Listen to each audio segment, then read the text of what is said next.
Okay, we're going to make some snack sticks, and it's going to be pretty quick. They're just going to be pork teriyaki. So what we're going to start with for the snack sticks is pork shoulder or pork butt, and I've already taken some of this and cut it up and refrozen it from a prior one into chunks about that big that are going to fit through my grinder. These are mostly frozen. You can see that I can just bend it and kind of break them apart. That's how you want it. Not completely frozen, but like 80% frozen. All right. I've also cut off the fat from pork butts previously and ground that up, and we'll be using a little bit of that to mix up the right percentage. I want about 25% fat, and pork butt starts with 20%. So I'll do the calculation to add just a little bit of that. I don't want to use my manual mixer there, which is kind of a pain to clean. So I'm just going to do a batch that'll fit inside my KitchenAid, and the KitchenAid is a 6-quart professional, and so you can fit 5 pounds, maybe 6 pounds. These are already pre-weighed at 1 kilogram each. Between the two of them, it's 2.1 kilograms actually, and a kilogram is 2.2 pounds. So 2.1 kilograms of meat at 2.2 kilograms a pound, that's 4.6 pounds. So I'm going to add 400 grams of fat, give me 2.5 kilograms total, which is 5.5 pounds. So that fits my KitchenAid mixer. The key to this is that I use a little bit of mineral oil. This is a gelled mineral oil, food safe. And I lube up the back side of this where it's going to press inside there on that plastic bearing. That keeps it from getting hot. Then I lube up a little bit in between the knife and the plate. All right. The knife and the plate are kept as a matched set, and that way they'll do the best grind, and just a little bit of lube. Okay, another thing people do is over tighten this. Doesn't need to have super tight, so I bring it up to touch and then I back it off just a little bit so that it doesn't have too much friction. And again, heat this up and heat the meat up. The key is that I keep the meat frozen. You can see it's partially frozen and everything is cold and quick as I can. All right, here we go. All right, taking the meat and breaking it apart. Again, this is the amount of frozenness that you want on the meat. All right, I can break it with my hands open, and it's not quite solid, but it's not unfrozen. All right, here we go. Turning it on. Put the meat in individual amounts, chunks like this, so that it doesn't over pressurize it. Here we go. Just plopping it in about like that. Coming out the front. I'm going to use both hands. All right, that took less than a minute, and to get the last bit of meat through there, just to make sure it comes through, I'm just going to take a little bit of this, put it in, regrind, just get it through. All right, and then I'm just going to use a little bit. I'm going to use a total of 10% water to 15% because these are very thin snack tubes, and so I'm going to use ice at the end there, just to go through and shove that out, and that just shoves that meat right out of there and cleans the tubes, and that's it. And there's all sorts of thoughts on, is that bad for your knives or what? But I sharpen my knives myself easy, so it's no worry for me. All right, while I'm cleaning up just a bit, getting ready to mix, I'll put that in the refrigerator and keep it cool. Keeping your meat chilled down below 36 degrees or so through the whole process makes the sticks really better and the fat doesn't come out of them. Nice thing I like about using ice is these things are not filled with fat and meat anymore. I can just take a little bit of hot water, run it right through, and it's already clean, ready for the dishwasher. Okay, quick wash off parts are into the dishwasher. Quick Clorox wipe down of the machine, anything else we touched. Boom, a last time, 5 minutes. Recipe, see the video description. I'm going to replace the 2% salt in the recipe with kikkoman soy sauce, which is 2.4 grams of salt per tablespoon, 15 milliliter. And I'm going to go 3% sugar for a sweet teriyaki. I'm going to replace that with sucralose instead of sugar for keto. Okay, there's the spices all mixed up, and the soy sauce and a little bit of dark soy sauce to give it some molasses flavor, since I'm not using brown sugar. And over here separate, that'll be added at the end or after all of that with the Cure 1 in it, is 1,000 milligrams of vitamin C ground up with a tablespoon of water. Okay, KitchenAid grinder, and there is just under 5 pounds. I'll add the fat at the end, and here we go. Let's you can see how much is in there. Gonna mix in our spices. All right, a little bit of the soy sauce. This thing mixes so much better and faster than a manual meat mixer. Does a great job. Okay, we'll add the rest of the spices. Okay, I got about a minute of mix time in it. All the spices are in, and the Cure is all mixed in. So now I'm going to add my Cure accelerator. You always add this separate so you don't off gas. Never add that at the same time as the Cure 1. Okay, I'm mixing that on 3. You can see that's about what you could hold a little more if I went slower at level 1. And it's just about getting there. All right, you can tell it's done when you take a handful of it and tip it up and nothing falls off. Okay, that's made all the meat proteins together. Now I'll mix in the fat.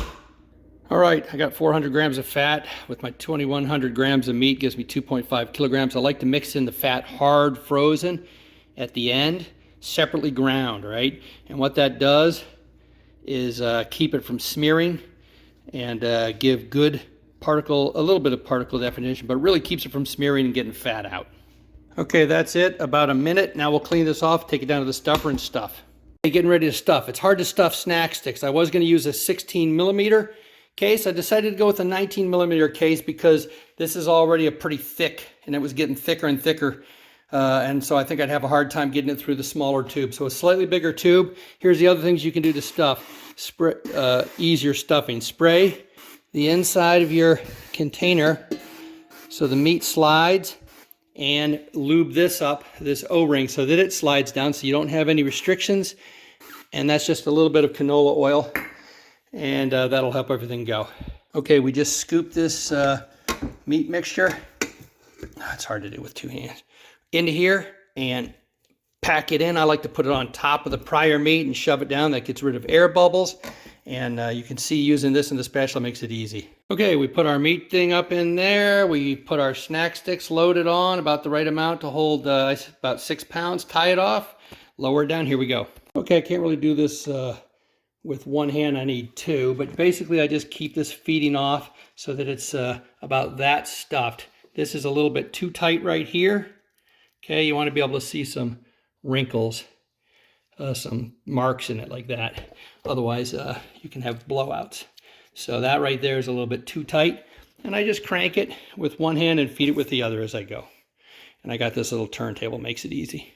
There it is. I misjudged it by that much. I had to add that much on at the end. So that's it. We're pretty much out. There's just a little bit left that's scooched out in there. I'll cook that up and test it. Now we'll take that up and toss it all in the sous vide water that I've been heating.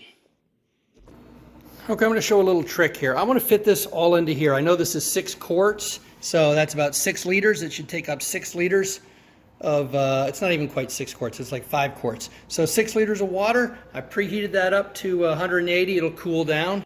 Sous vide to fit it in. Go ahead and link them prior. When you do your links, just measure out the width of your sous vide container, and then on every other link, pinch on both sides and twist it away from you or towards you. Just do it the same way every time. Just pinch and do every other link, and all the twists will be correct. Stack it up there and toss it in, and it'll zip, zip, zip, zip, zip, zip. So sous vide management is a big problem for people. All their twists come out. Okay, so here we are. I added in a couple more liters of water. There's plenty of water in there. I'll stir it around and make sure that it's transferring the heat everywhere. But I'm at 146. I'll sous vide it at 160. That'll keep any fat out from happening. And I only have to have the internal temperature actually reach 145 for like 5 minutes and it's cooked. But I'll bring them up to 155 to 160 in there. Should take about probably an hour is what I'll leave them. I'll put something on there to sink it, and that's it. Cleaning up all your equipment is the worst part of sausage making, but you can do yourself a huge favor by taking care of it immediately as soon as you get a break, like while you're cooking your sausage. Soak everything in lukewarm water with a little bit of soap, and that'll break everything right away. And then I use Star San, which is a great sanitizer, to clean up all my counters and the equipment I just used. I can finish everything up in 5 to 10 minutes and get it in the dishwasher. But it's key that you do everything quick and immediate using just regular old lukewarm water, nothing hot, because the hot's going to cook the meat and make it hard to get off everything. But just a little lukewarm water with a little bit of soap spray, everything's going to come right off. And you saw me spray the canola oil spray on my stuffer. That'll help just first off reduce the friction, but also just helps all the meat just come right off. Okay, there it is. I tested with my ThermoWorks thermometer, and all of the snack sticks were between 100 and 155. Internal temperature 159 on the ones right next to it. Unfortunately, when I pushed the temperature gauge and started moving it around, I had several of the casings pop. So there they are, where the casing just popped and went whoosh, and peeled back. You can see the cures happen, and I fried one up and the other I just put in there. So anyways, a good way to test it. It's like a breakfast sausage link. Tastes great. Anyways, that's one of the risks of sous vide these things if they're pretty plump and you haven't done any smoking first to lose water. Or you get that when you don't put them in bags. I just decided to do it with no bag today. Snack sticks, I cut them up to size, dried them off a little bit. Now I'm going to let them dry for about an hour, which is called blooming, which you get increased color, and it helps the case adhere to the sausage. Take these and place them on these racks in the refrigerator now for about a week to dry out, and that'll change the texture to a more dense Slim Jim type of texture that I enjoy, rather than this more moist, plump texture that they have coming right out of the sous vide. The less liquid you add during your preparation, the less you have to dry it, but it's mostly a function of making the batter thin enough that you can squeeze it through that narrow tube. Hope you enjoyed the video. If you do, I sure appreciate a like and thumbs up. And if you enjoy this type of content, consider subscribing to my channel. Thanks for watching.